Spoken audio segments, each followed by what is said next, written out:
बिस्मिल्लाहिर्रहमानिर्रहीम। अस्सलाम वालेकुम व्यूअर्स, मैं खुश आमदीद कहता हूँ आपको इनसाइट पर जावेद मलिक के साथ अपने इस्लामाबाद स्टूडियो से। और आज के प्रोग्राम में हम बात करेंगे सार्क समिट कॉन्फ्रेंस जो हुई और उसके नतीजे में बहुत अहम डेवलपमेंट, बल्कि हम कहेंगे खुश आइन डेवलपमेंट, जब मनमोहन गिलानी मुलाकात के बाद एक इंटरेस्ट का इजहार किया गया दोनों तरफ से, पाकिस्तान से भी और हिंदुस्तान से भी, कि डायलॉग प्रोसेस जो कि स्टॉल हो गया था मुंबई इंसिडेंट्स के बाद, उसको दोबारा से शुरू किया जाए। खत्ते के लिए भी और खुसूसन हम दोनों ममालिक के लिए खुश आइन बात है।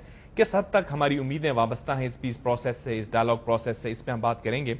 और हमारे साथ स्टूडियो में होंगे कुछ अहम गेस्ट, जरूर हमें ज्वाइन करेंगे लाहौर से खुर्शीद महमूद कसूरी साहब जो कि साबिक वजीर खारजा हैं। हम गुफ्तगू का आगाज उनसे करते हैं। अस्सलाम वालेकुम जनाब कसूरी साहब, क्या आप तक मेरी आवाज़ पहुंच रही है? वालेकुम अस्सलाम जी। कसूरी साहब, मैं चाहूंगा आपसे ये पूछूं कि जो ये इम्पोर्टेंट कॉन्फ्रेंस हुई, इसके बाद जो मुलाकात खुसूसन आइस ब्रेकिंग मुलाकात हुई, मनमोहन और गिलानी मुलाकात जिसको हम जानते हैं जिस नाम से, अब जो पीस, बल्कि हम कहेंगे डायलॉग प्रोसेस जो रिवाइव होने के इम्कानात काफ़ी रोशन नज़र आते हैं। सेक्रेटरी खारजा लेवल पर, फिर फॉरेन मिनिस्टर्स लेवल पर ये जो डायलॉग बहाल होता हुआ नज़र आ रहा है। किस हद तक पुरुमीद हैं आप कसूरी साहब इस हवाले से? देखिए, बात यह है कि इसको मैं एक अच्छी और मुस्बत पेशरफ्त समझता हूँ। उसकी वजह यह है कि बातचीत करना बहरहाल ना बातचीत करने से तो बहुत बेहतर है, बदरजहा बेहतर है। जी। और फिर यह है कि पाकिस्तान, इंडिया के पास अब ऑप्शंस रहे कोई नहीं है। इन्होंने हर चीज़ ट्राई कर ली है, जंगें लड़ ली हैं, 5 जंगें लड़ चुके हैं, अगर आप शामिल कर लें 2 छोटी जंगों को, कारगिल की और रन ऑफ कच्छ को। फिर मोबिलाइजेशन, दुनिया की फर्स्ट वर्ल्ड वॉर के बाद सबसे बड़ी मोबिलाइजेशन हुई थी ऑपरेशन पराक्रम, और उससे पहले कई मोबिलाइजेशन हो गई हैं, ब्रास टैक्स, और पाकिस्तान की तरफ से भी बहुत सी मिलिट्री आर्मी मनूवर्स या जिनको ट्रेनिंग एक्सरसाइजेज आप कह लें। बहरहाल अब उसका नतीजा यह है कि दोनों ने एक दूसरे को आजमा लिया है और इससे नतीजा कुछ निकलेगा नहीं। और after nuclearization of south Asia ये बात बिल्कुल वाज़ेह है कि अब जो एक कन्वेंशनल किस्म की जो हम सोचते थे जंग, वो तो तकरीबन नामुमकिन हो चुकी है। तो इसलिए इन हालात में, जबकि इस खत्ते में दुनिया में सबसे ज़्यादा गरीब लोग रहते हैं, यानी कि सब सहारन अफ्रीका से भी ज़्यादा गरीब लोग जनूबी एशिया में रहते हैं, तो इसका एक डायरेक्ट ताल्लुक है। लोग समझते हैं क्या फ़र्क पड़ेगा। फ़र्क बहुत वाज़ेह होगा, और वो ये होगा कि जिस खत्ते में इकोनॉमिक और पॉलिटिकल स्टेबिलिटी ना हो, वहाँ जेन्युइन सिक्योरिटी नहीं आ सकती। साहब, ये वो रियलिटी डायरेक्ट इम्पैक्ट होगा। अगर पाकिस्तान भारत ताल्लुकात होंगे बेहतर, इस इलाके में इन्वेस्टमेंट आएगी। और सिर्फ मैं फॉरेन इन्वेस्टमेंट की नहीं बात कर रहा, जी। मैं पाकिस्तान की हद तक तो ये कह सकता हूँ कि पाकिस्तान का अपना भी जो इन्वेस्टर है उसका कॉन्फिडेंस बढ़ जाएगा। जी हाँ। और हम ये जानते हैं कि जो रही नहीं है। जी कसूरी साहब, मैं चाहूंगा मैं ये समझता हूं कि अब हमारे पास कोई ऑप्शंस नहीं रहे, और इंडिया को भी अभी रियलाइजेशन होनी चाहिए कि अब के बात के बगैर कोई चीज नहीं। और इंडिया जो अपने लिए एक विजन देखता है कि वो इंटरनेशनल स्टेज पे कोई बड़ा रोल अदा करना चाहता है, वो भी नहीं कर सकेगा जब तक वो रीजनल मामलात को हल नहीं करेगा। जी तो साहब, मैं चाहूंगा आपसे ये पूछूं कि ये जो डायलॉग प्रोसेस हम देख रहे हैं दोबारा से रिस्टोर होता हुआ नजर आ रहा है, क्या आपको ये लगता है कि एक तो वो रियलिटीज हैं जो खित्ते के लिए अहम है, आप जिसकी तरफ आपने इशारा किया, कुछ लोग ये भी कहते हैं कि कंसिडरेबल प्रेशर रहा है हिंदुस्तान के ऊपर वेस्टर्न फोर्सेस की तरफ से कि वो इस प्रोसेस को शुरू करें, क्योंकि हम जानते हैं कि मुंबई इंसिडेंट के बाद हिंदुस्तान, अगर हम अंग्रेजी की टर्म यूज करें, वो ड्रैगिंग इट्स फीट। तो आपको क्या लगता है कि तब्दीली जो आई है यकायक उनके माइंडसेट में, इसकी वजह क्या है? देखिए, मैं इसको इस तरह नहीं देखता। इसके 2 हिस्से हैं आपके सवाल के जवाब के। अगर आप मुझसे पूछते हैं अमेरिका और यूरोपियन यूनियन क्या चाहते हैं, तो बिल्कुल मैं कहूँगा ठीक है, वो चाहते हैं बातचीत हो। अभी पिछले 10-12 दिन से दौरा कर रहे थे जनूबी एशिया का रॉबर्ट ब्लेक साहब, और वो मुझे भी लाहौर में मिले थे, असिस्टेंट सेक्रेटरी ऑफ स्टेट है। अब जहां तक ताल्लुक है सार्क कॉन्फ्रेंस का, उसमें अमेरिका को ऑब्जर्वर स्टेटस है, और अगर सिर्फ प्रोटोकॉल की रिक्वायरमेंट्स होती तो जो उनके एम्बेसडर थे उस जगह पे भूटान में, वो नुमाइंदगी कर सकते थे।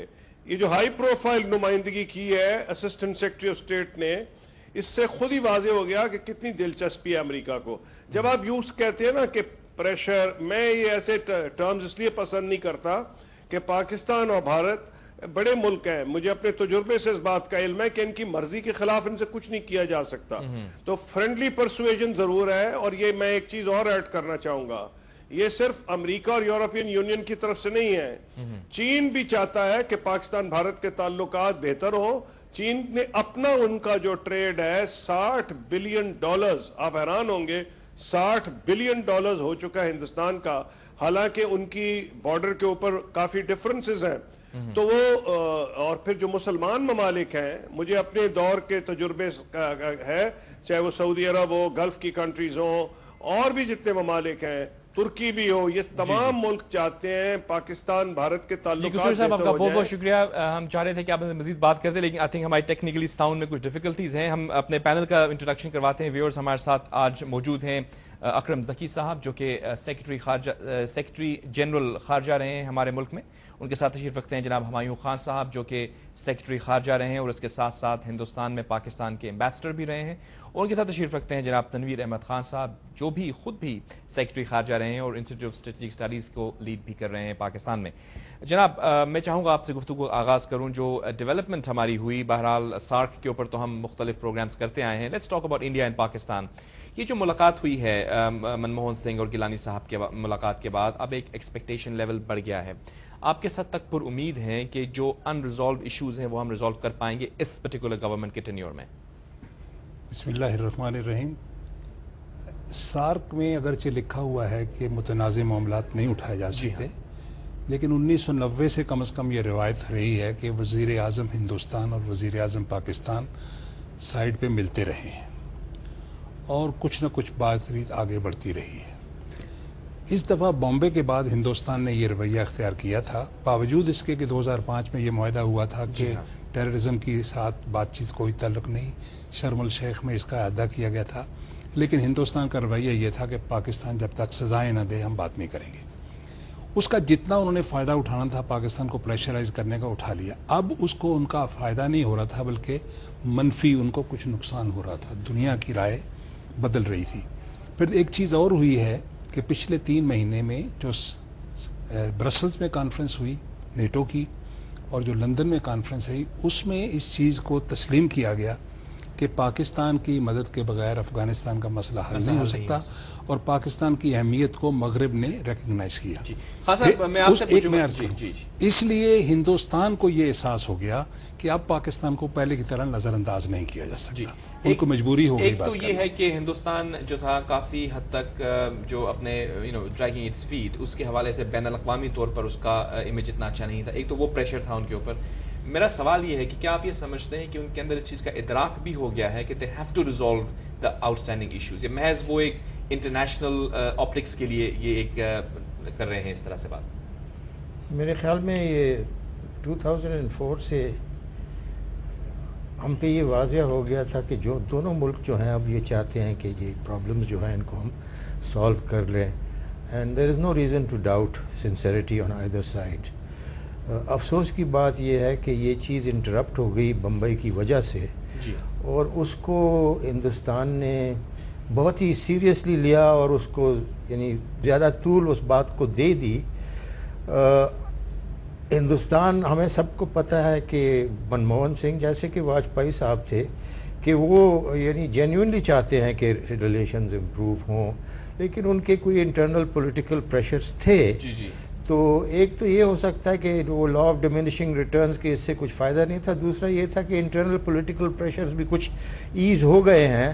تو منموہن سنگھ کا جو جینیون ڈیزائر ہے کہ میں اس کو شروع کروں, وہ انہوں نے اس کا اظہار کر لیا. لیکن اس سے میں یہ تو نہیں کہہ سکتا کہ we should be too up beat.